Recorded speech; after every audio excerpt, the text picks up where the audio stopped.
My daughter-in-law waited until she thought I couldn't hear her, then pointed her fork at me and said, "Once Walter is out of that house, we can list it before spring." I was sitting 6 feet away.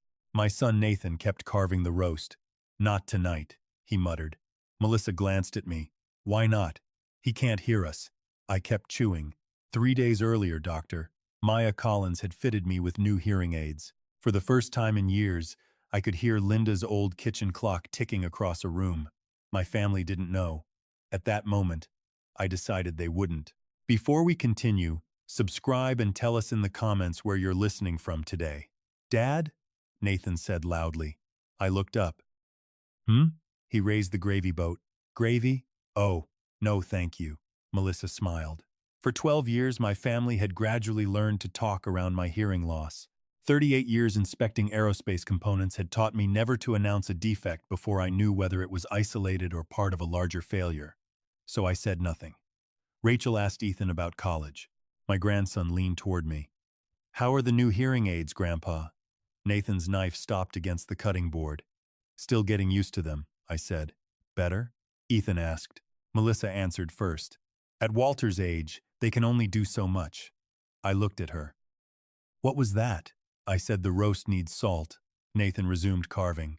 After dessert, Nathan carried plates into the kitchen. I stayed at the table while Melissa followed him. "You need to talk to Rachel," she whispered. "She'll fight us on the house. There is no house to fight over while Dad owns it. Then stop thinking like his son and start thinking like someone who runs senior communities. You know what happens when an old man can't safely live alone." Nathan's voice hardened. "Keep your voice down." Melissa laughed softly. Walter couldn't hear a fire alarm from this room. Rachel returned before they said more. "Dad, you okay?" "Just tired." She squeezed my shoulder. "Call me if you need anything." "I know, sweetheart." When I put on my coat, Nathan walked me outside. "I'll stop by this week and check a few things around the house." "What things?" "Smoke detectors, stairs, nothing serious." I drove home without the radio. Inside, I placed my hearing aids in their charger beside Linda's photograph. I thought about Melissa saying while Dad owns it. No one had asked whether I wanted to sell or leave, yet they were discussing both as problems to solve. My phone buzzed. Nathan had sent a message. "I'll come by Tuesday. We should start planning what comes next." I typed, "What comes next?" then deleted it. If I challenged him tonight, tomorrow he would whisper somewhere I couldn't hear. Instead, I replied, "Sounds good."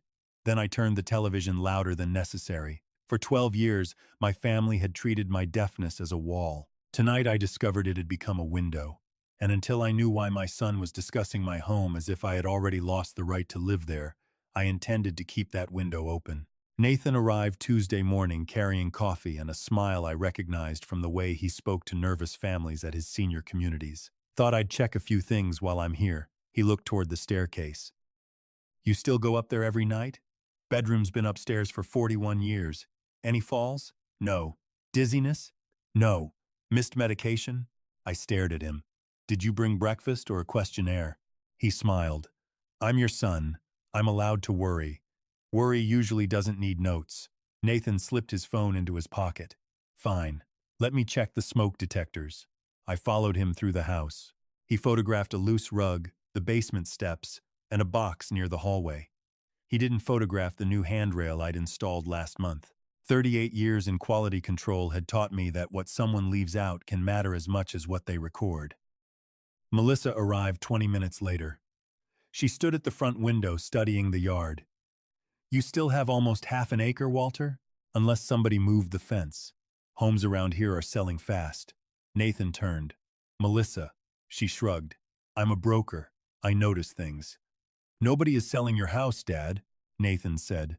"Good. Then we're discussing nothing." I changed the subject, and they relaxed too quickly. Later, Nathan went upstairs. Melissa took a call in the dining room while I stood in the kitchen with my back to her.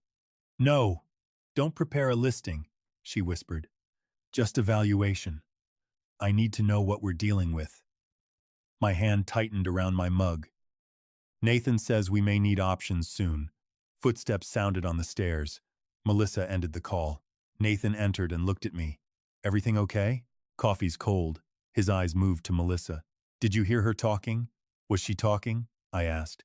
He stepped closer. Dad, how much can you actually hear with those new hearing aids? I shrugged. Enough to know when somebody's shouting. I'm not shouting. I frowned. What? He repeated it louder. I'm not shouting. You are now. Melissa laughed. Nathan didn't. I knew I'd reacted too quickly. Before leaving, he placed a card beside my medication organizer. Harbor Ridge Senior Living. Look at the website, he said. No commitment. I'm not moving. I didn't say you were. Then why leave the card? His voice stayed calm. Because refusing to discuss the future doesn't stop it from coming. After they left, I called Charles Whitmore, the attorney who had handled Linda's estate. Has anyone contacted you about my house? No. Why? I told him about Melissa's call and Nathan's questions. Don't sign anything, Charles said. A valuation gives them no authority over your property. I'm worried about what they're preparing, not what they can do today. That evening, Rachel called. Dad, Nathan says you got defensive when he tried to talk about safety. Did he mention Melissa is valuing my house? Silence. She's a realtor. That isn't an answer, Rachel sighed. Nathan sees older people wait too long every day. Maybe he's scared something will happen to you. That was when I saw Nathan's advantage. He didn't need anyone to believe I was helpless. He only needed to look reasonable while I looked stubborn. After Rachel hung up, I turned over the Harbor Ridge card. Nathan had written 4 words on the back. Family assessment, ask for Claire. I stared at them for a long time. They weren't waiting for me to decide whether I needed help. They were preparing to have someone else decide for me. Friday morning, Nathan arrived with Claire Donovan, a woman carrying a tablet. Dad, Claire helps families make homes safer. Claire offered her hand. Only if you want me here, Mr. Bennett. That mattered. Nathan had spoken as if the visit were already decided. Come in, I said. She checked the stairs, bathroom, kitchen, smoke detectors, and medications beside my coffee maker. Any falls this year? No. Do you cook? Every day. Drive. Only when other people insist on using the road. Claire laughed. Nathan watched her type. Then she asked me to walk upstairs and back down. I did it without touching the rail. I'd recommend brighter basement lighting and another grab bar in the shower, she said. Otherwise, you're managing well. Nathan folded his arms. What about his hearing? He misunderstands questions. Claire looked at me. Do you? I waited a beat. Sometimes I don't hear them. Nathan's eyes narrowed. I'd answered without pretending I was confused. The doorbell rang. Melissa entered carrying a leather portfolio. I had a showing nearby. She set it on the dining table. A sheet slipped partly from the folder. My address appeared above 3 words. Comparative market analysis. Below it, I could see an estimated range beginning at $1.18 million. Melissa saw me looking and closed the folder. Work papers. For my house? I was curious what the neighborhood was doing. Nathan stepped in.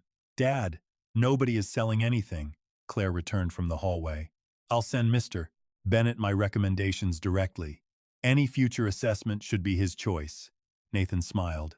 Of course. At the door, Claire shook my hand. You're doing well here. For the first time since that dinner, I felt relief. Then I heard Melissa whisper behind me. That didn't help us. Nathan answered. Stop pushing. He notices more than you think. Melissa lowered her voice. If he talks to Whitmore before the next step, this gets harder. I turned slowly. Whitmore? Silence. Nathan stared at me. What did you hear? I touched my hearing aid. Did she say winter?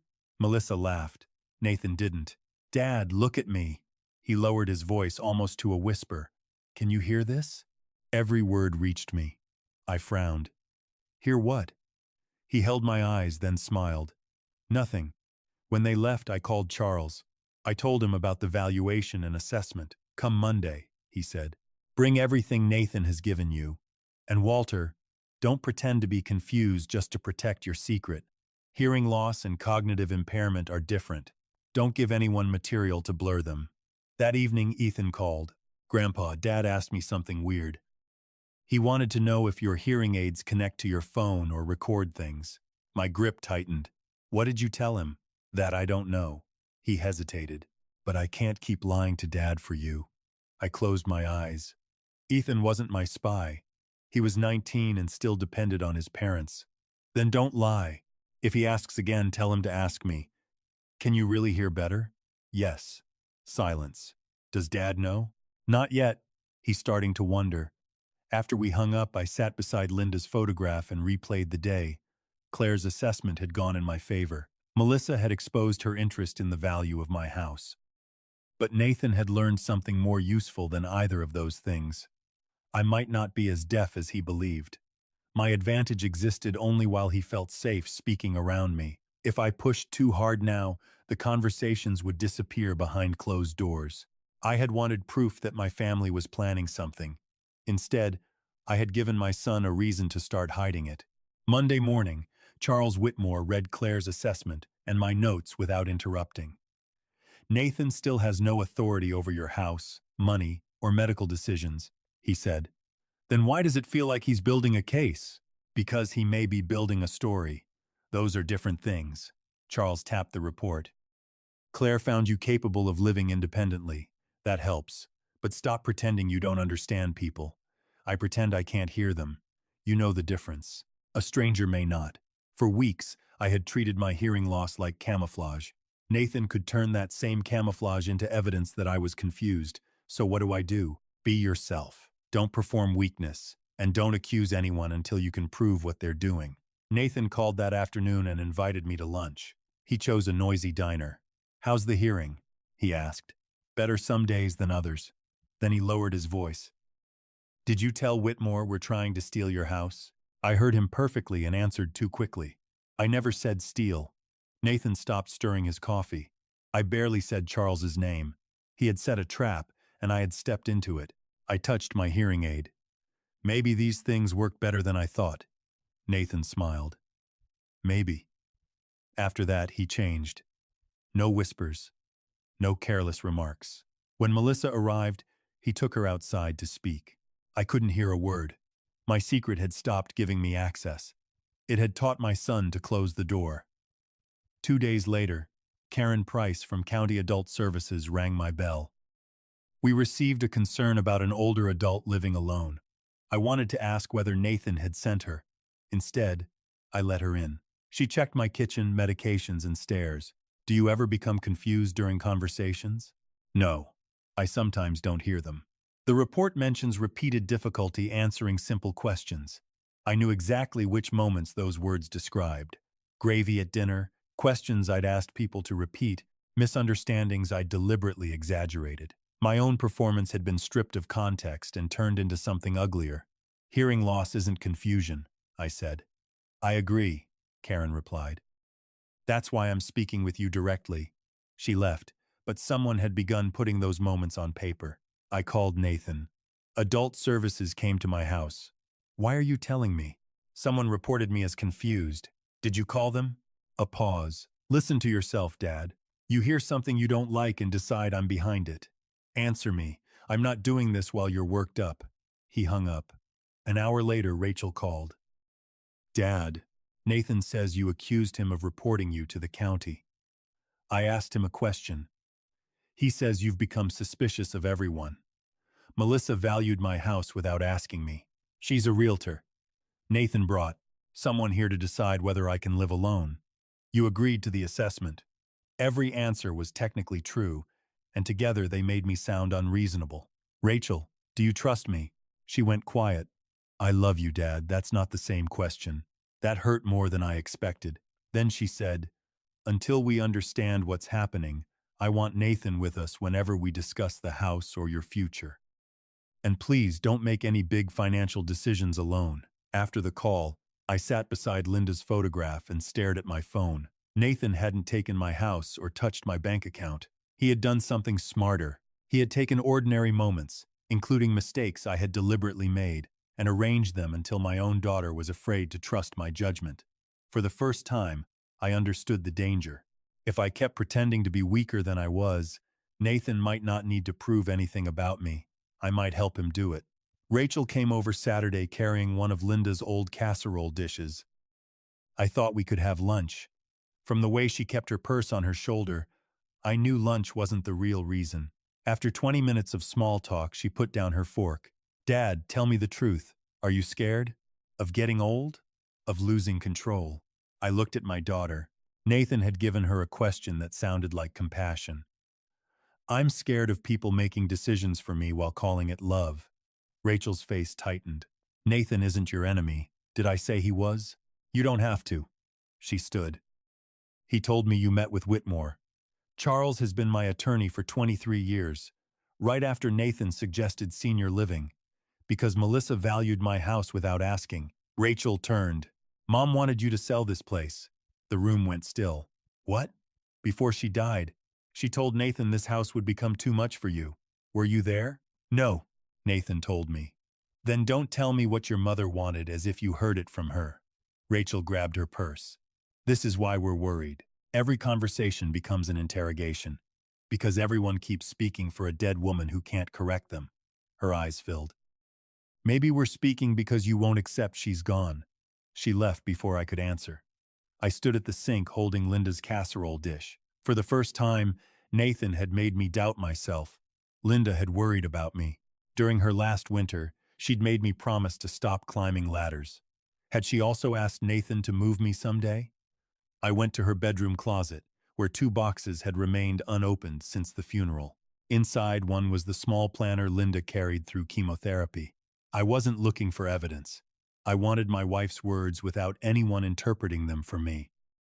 On a page dated 6 weeks before she died, Linda had written, Nathan keeps talking about options for Walter.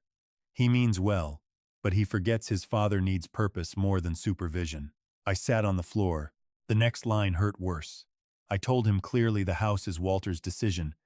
Do not turn my death into a reason to take choices away from him. I read it 3 times. Linda had discussed the house with Nathan. Rachel hadn't invented that part. Nathan had simply reversed what his mother meant. My phone rang downstairs. The answering machine picked up. Nathan's voice filled the house. Dad, Rachel called me. I think we need some space. Ethan won't be coming over for a while. This situation is putting him in the middle. I closed my eyes. There was the cost. Ethan had done nothing except care about me, and Nathan had found the one place I couldn't fight without hurting someone younger. That evening I drove to Linda's grave with her planner on the passenger seat. I thought I was being clever, I said beside the stone. Turns out I was giving them more reasons to doubt me.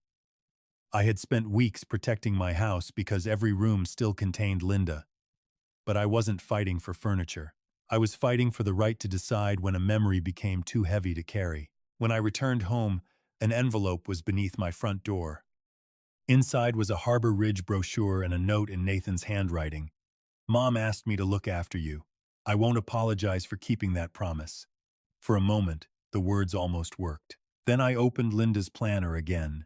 Nathan wasn't lying when he said his mother had spoken to him about my future. That was what made his version dangerous. He had taken her concern and removed the one part that mattered most, my choice.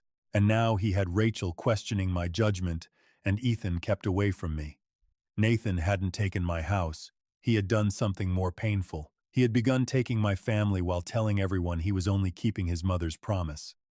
On Monday morning, I carried Linda's planner into Charles Whitmore's office and placed it on his desk. Before you say anything, read this page. He read Linda's handwriting twice, then looked at me. This doesn't give you a weapon against Nathan. I didn't bring it for that. Good. Because your wife's private notes aren't a magic answer to a family dispute. I sat back. Then what are they? A reminder that Nathan doesn't get to define Linda's wishes for you. Charles opened a folder. Your problem is making sure nobody can question who controls your decisions. He had prepared updated documents confirming my financial, medical, and property instructions while I was competent. I want Rachel involved, I said. Charles raised an eyebrow. After what happened? She's my daughter. Nathan got to her first. That doesn't make her my enemy. We called Rachel from his conference room. She almost refused to come. If this is another argument about Nathan, it isn't. Come hear what I actually want. She arrived 40 minutes later. Charles explained everything plainly. I would keep control of my home and finances unless legitimate, independent evaluation established otherwise. Rachel looked at me. You're changing this because you don't trust us. I'm clarifying it because I don't want any of you forced to fight over what I wanted. I slid Linda's planner toward her. And before you tell me what Mom wanted again, read February 17th. Rachel read silently. Her face changed. Nathan told me she asked him to find you somewhere safer. She may have. Keep reading. Rachel reached the sentence about my choice and covered her mouth. He left this part out. Yes. Maybe he remembered it differently. I nodded. Maybe. That's why I don't want this settled by memory. For once, Rachel wasn't defending him. She was thinking. By Friday, Charles completed the updates. Dr. Maya Collins documented that hearing loss did not equal cognitive impairment. I stopped pretending to misunderstand anyone.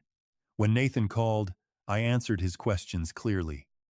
When he asked whether I had spoken with Charles, I said, yes. Silence. About what? My affairs. Dad, you should have included us. Rachel was there.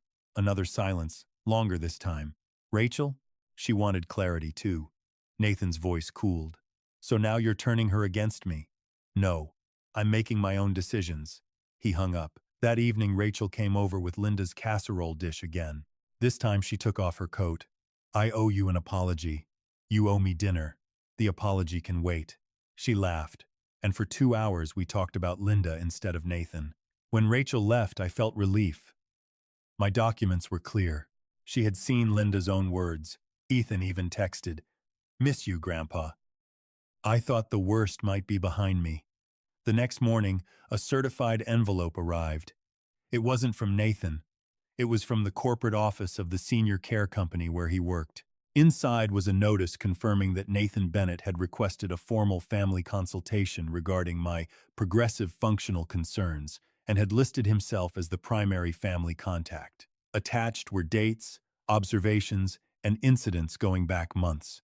Some were real, some were distorted. One stopped me cold. Subject has recently become secretive about medical devices and accuses family members of financial motives. Nathan hadn't needed control of my documents. He was building something outside them. Then I saw the final attachment, a request for an independent capacity evaluation. At the bottom was Rachel's name under family member to contact. I called her immediately. Did you agree to this? Agree to what? I read the line. Her breathing changed. Nathan asked if he could give them my number in case of an emergency. He never told me it was for an evaluation. My false sense of victory disappeared. Nathan hadn't lost Rachel. He had used her name before she even understood what she was supporting, and now that I had made my legal position harder to attack, my son had stopped arguing about my house. He was preparing to argue about me. The capacity evaluation was scheduled for Thursday. Charles wanted me to challenge it immediately. You don't have to participate in a process Nathan started without your consent. If I refuse, what will he say? Charles leaned back. That you're resistant. Exactly. I had finally understood my son's strategy. Nathan didn't need to force me into Harbor Ridge. He needed everyone else to become comfortable with the idea that resisting him proved I needed him. So I went. Dr. Samuel Pierce was an independent geriatric specialist who had never met Nathan or me. That mattered.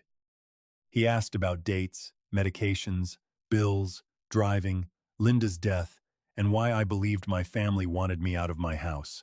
I didn't mention conspiracies. I gave him facts.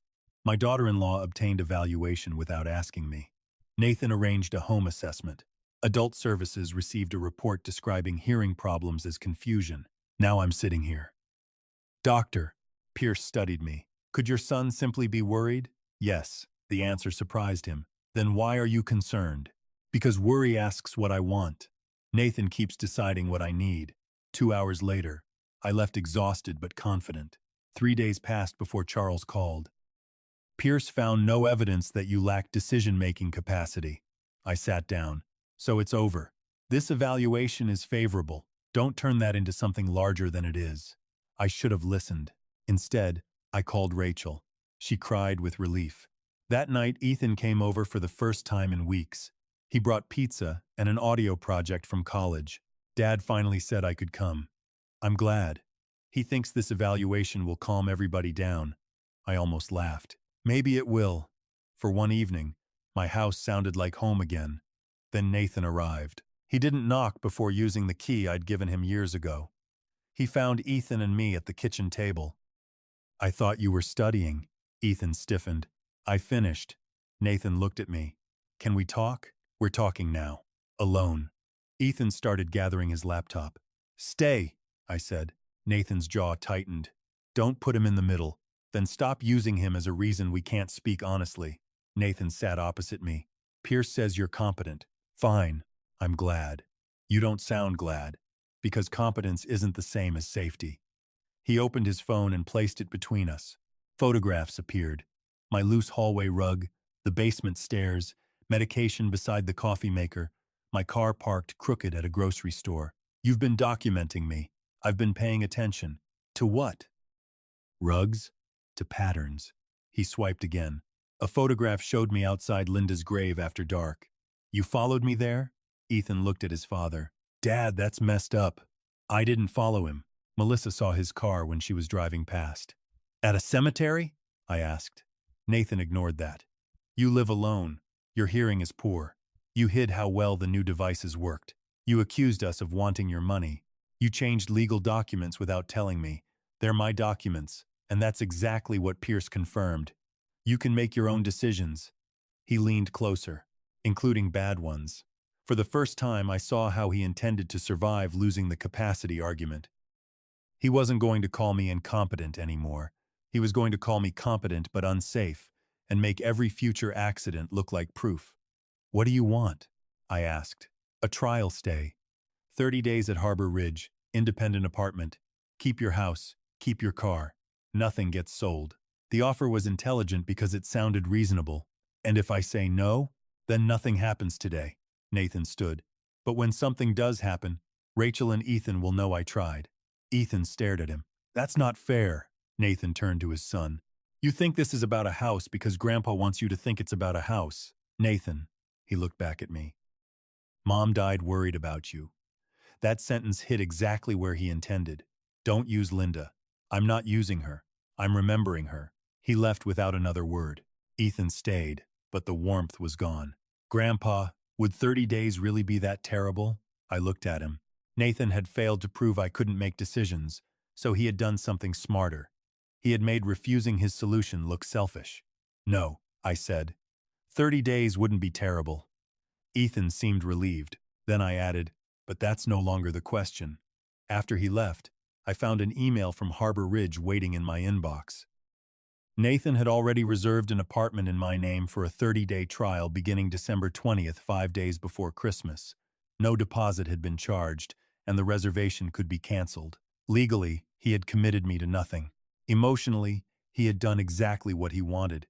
He had created a place for me to go, a date for me to leave, and a reasonable explanation for anyone who asked. Now, all he needed was for my family to start treating the move as if I had already agreed to it. By Monday, the 30-day stay I had never agreed to had become a family plan.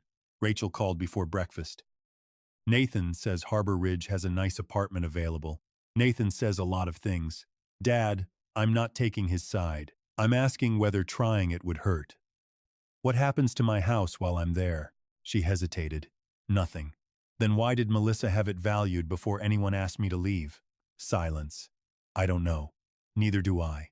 That afternoon I drove to Harbor Ridge without telling Nathan.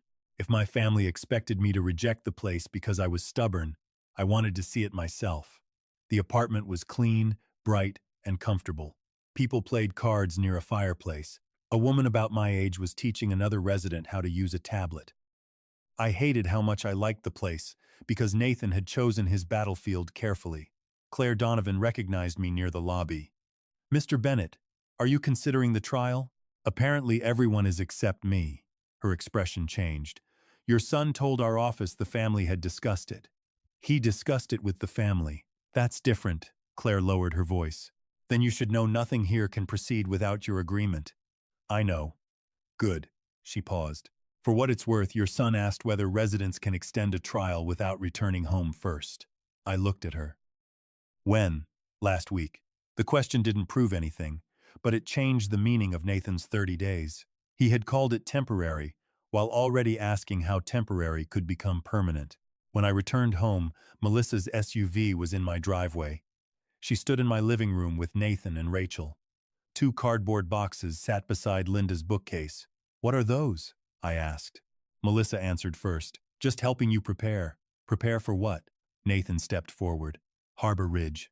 Clothes. Toiletries. Whatever you want for the month. I opened one box. Inside were framed photographs, including the picture of Linda and me on our 35th anniversary. Why would I need this? To make the apartment feel familiar, Rachel said gently. I looked at her. Did you pack it? Her eyes dropped. Melissa did. I took the photograph out and returned it to the shelf. Nobody packs Linda unless I ask. Melissa folded her arms. It's a photograph, Walter. Then you shouldn't mind leaving it where it belongs. Nathan exhaled. This is exactly why everything becomes difficult. Because I don't want your wife boxing up my life? Because every attempt to help becomes proof we're attacking you. Rachel stepped between us. Stop, both of you. I looked at my daughter. Do you want me to go? She fought for an answer. I want to stop being terrified that I'll get a call saying you fell and nobody found you. That wasn't Nathan speaking, that was Rachel, and for the first time, I understood why his argument was working. He had attached his plan to fears the people I loved genuinely carried. I'll consider the 30 days, I said. Melissa relaxed immediately. Nathan didn't. He watched me too carefully. Really? Considering isn't agreeing. That evening, Ethan texted asking whether I was moving before Christmas. I called him. Who told you that? Mom said we're probably doing Christmas at Harbor Ridge so you don't have to travel. I closed my eyes. I haven't agreed to go. Oh. His voice became awkward. Dad made it sound settled.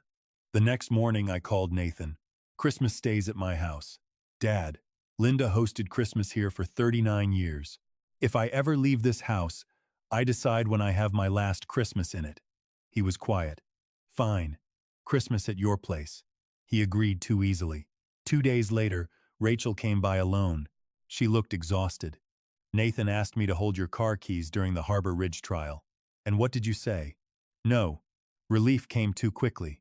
Then she added, but I think you should stop driving at night. I nodded. That's fair. She looked surprised. I'm not fighting every concern just because Nathan has one. Rachel sat beside me. Then why not do the trial? I looked toward Linda's empty chair. Because your brother isn't asking me to try a safer place. He's teaching all of you to imagine this house without me. Rachel started to answer, then stopped. Outside, a car door closed. Nathan entered without knocking. He placed my spare key on the table. You changed the locks? I had done it that morning after realizing how easily everyone came and went. Yes. His face hardened. This is what Pierce meant by competent decisions, Dad. You're allowed to make them, but don't pretend they don't have consequences. Is that a threat? No. He looked at Rachel. It's why I'm done protecting him from those consequences. Then, he told us he had canceled Christmas dinner at my house and invited everyone to his instead. Rachel stared at him. You told Dad it could stay here. I changed my mind. You don't get to change his Christmas.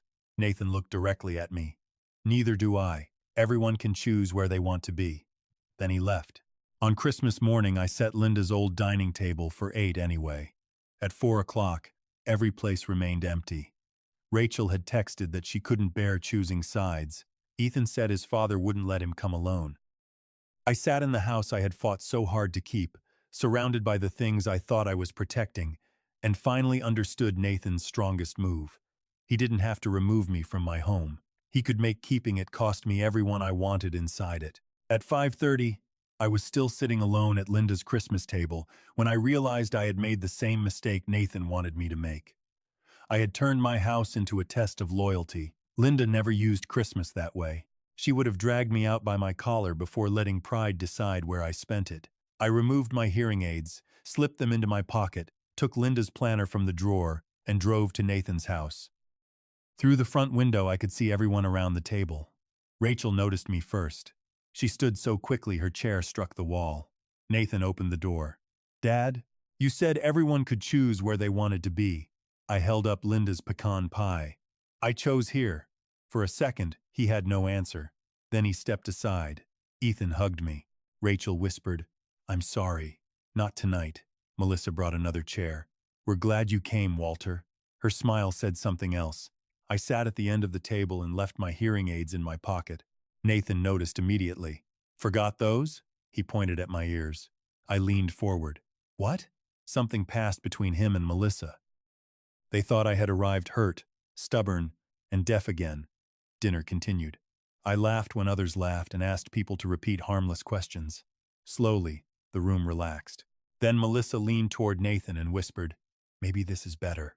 If he likes having everyone here, Harbor Ridge won't feel like losing the house." Nathan murmured, "Not now." She glanced at me. "He can't hear us." The same words she had spoken at my table weeks earlier. I placed my fork down. "Yes," I said, "I can." Melissa froze. Nathan's face changed. Nobody moved. I looked directly at her. "I could hear you the first night, too. Once Walter is out of that house, we can list it before spring." Rachel stared at Melissa. "You said that?" Walter misunderstood. "No," I said. "I heard you ask for a valuation. I heard you say Claire's assessment didn't help you. I heard you tell Nathan they needed to move before I spoke to Whitmore." Nathan stood. "Enough. Sit down." "No. You spent weeks pretending you couldn't hear us?" "Yes. And you're calling us deceptive?" That landed harder than I wanted it to. "He's right," I said. Rachel looked at me. "What?" "I deceived all of you about how well I could hear. I thought it would help me understand what was happening. Instead, I gave Nathan material he could mistake or use as confusion. That was my mistake." Nathan stared at me, surprised I had admitted it. Then he recovered. "There. That's exactly my point. Dad has been testing everyone, changing documents, changing locks, treating concern like conspiracy. Some of your concern was real," I said. "I know that now." Melissa shook her head. "Then what is this? Revenge?" "No. A question." I took Linda's planner from my coat. "Nathan, you told Rachel your mother wanted me out of that house. I said Mom worried about you living there alone. That's not the same thing. She asked me to look at options." "I believe you." He hesitated. I opened the planner. She wrote about that conversation. Nathan's confidence weakened. "Private journals aren't legal documents. I'm not using this in court." I slid it toward Rachel. "I'm using it because you've been speaking for someone who can't answer you." Rachel read the page aloud until she reached Linda's sentence. "The house is Walter's decision. Do not turn my death into a reason to take choices away from him." Ethan looked at his father. Melissa said nothing. Nathan's eyes stayed on the planner. "Mom wrote lots of things when she was sick." "Careful," Rachel said. Nathan looked at her. "You think one sentence means she wasn't worried? I was there. She cried to me about Dad falling, driving at night, living alone. I promised her I'd look after him." His voice broke on the last word. For the first time, I didn't see a strategist. I saw my son carrying a promise until fear had turned it into permission. "I believe she was afraid," I said. "So am I sometimes." Nathan's eyes met mine. "Then why fight me on everything?" "Because looking after me isn't the same as taking over for me."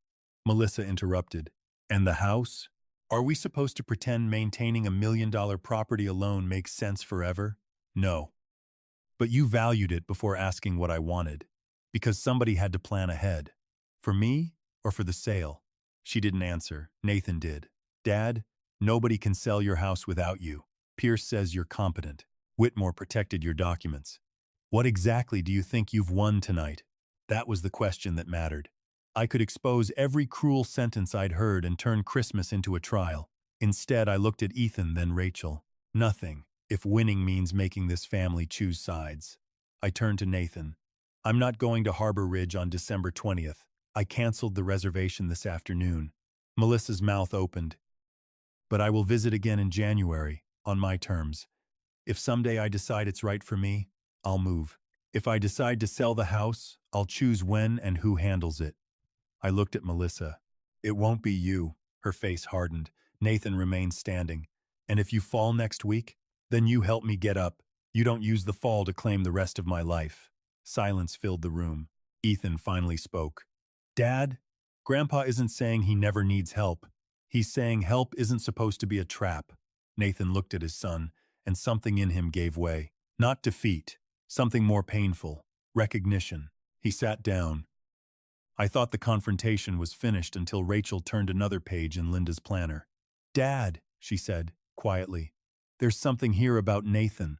Nathan looked up. Rachel read silently, then covered the page with her hand.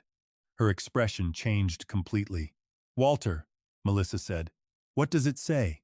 I already knew. I had found the entry the night before and deliberately left it unread at dinner because I wanted Nathan to have one final chance to tell us himself. I looked at my son. That's not the worst thing I heard, Nathan. His face went pale. What are you talking about? I held his gaze. I'm talking about the conversation you had with your mother 3 days before she died, the one you thought nobody else knew about. 3 days before Linda died, Nathan sat beside her hospital bed and made a promise he had never told me about. Rachel kept her hand over the planner page. Do you want me to read it? Nathan looked at me. You already know? I know what your mother wrote. I want to hear what you remember. Mom was scared, he said. She asked me to watch out for you. Rachel shook her head. That's not all. I took the planner. Linda wrote that you asked her to transfer my medical power of attorney to you. Ethan stared at his father. Nathan rubbed his face. I thought it made sense. She said no. She wrote that you got angry and told her I was too stubborn to know when I needed help. Nathan stood. Because she was dying and you acted like everything was normal. You talked about spring planting while she could barely breathe. I didn't know how to say goodbye, I said. Neither did I. His voice broke. Nathan's fear hadn't begun with my hearing aids or my house. It had begun in that hospital room. Why didn't you tell Rachel your mother refused? I asked. Because she'd say I was controlling. Melissa touched Nathan's arm. We were protecting the family. I turned to her. Then why value my house before I agreed to leave? We needed to know our options. Our options? Rachel asked. Melissa hesitated. Nathan looked at his wife. I told you not to do that yet. Don't make this all me. Melissa snapped. The house was never the point for me, Nathan said. I believe you, I replied. For Melissa, the house became an asset. For you, control became a way to make sure nothing bad happened again. He looked down. And I made my own mistake. I sat alone at Christmas waiting for everyone to prove they loved me by choosing my table. Nathan didn't make me do that, and I put Ethan between us. I looked at my grandson. I'm sorry, Ethan nodded. I handed Nathan Linda's planner. Read all of it, not just the parts that make you responsible for me. What happens now? He asked. You stop arranging my life. I stop treating every concern like an attack. And neither of us uses your mother to win another argument. And the house? Melissa asked. Still mine. 6 months later, it was still mine, but it no longer felt like a fortress. I installed brighter basement lights and another shower rail because Claire had been right. I stopped driving after dark because Rachel had been right. I visited Harbor Ridge twice on my own and learned that considering another place to live wasn't the same as surrendering this one. Ethan came most Sundays. Nathan came less often, but when he did, he knocked. One evening, he found me on the porch repairing Linda's old wind chime. Need help? Probably. He smiled. That's new. Don't get excited. We worked quietly until the chime moved in the breeze. Then Nathan said, I'm sorry I tried to make your decisions for you. I tightened the last screw. I'm sorry I made you think I'd never admit when I needed help. But we were finally speaking without hiding behind Linda. Before he left, Nathan pointed at my ears. Hearing aids on? Both. So you heard everything I said? Unfortunately. He laughed. And this time I laughed too. After he drove away, I sat beside Linda's empty chair. Months earlier, I thought my hearing loss made me powerless. Then I thought hearing every secret made me powerful. I had been wrong both times. What mattered was simpler. I no longer needed to pretend I couldn't hear to know where I stood, and my family no longer got to mistake my age for permission to decide who I should become. The wind moved through Linda's chime. I listened until the last note faded, then went inside my house, not because I had defeated my family and kept it, but because, for now, staying was my choice.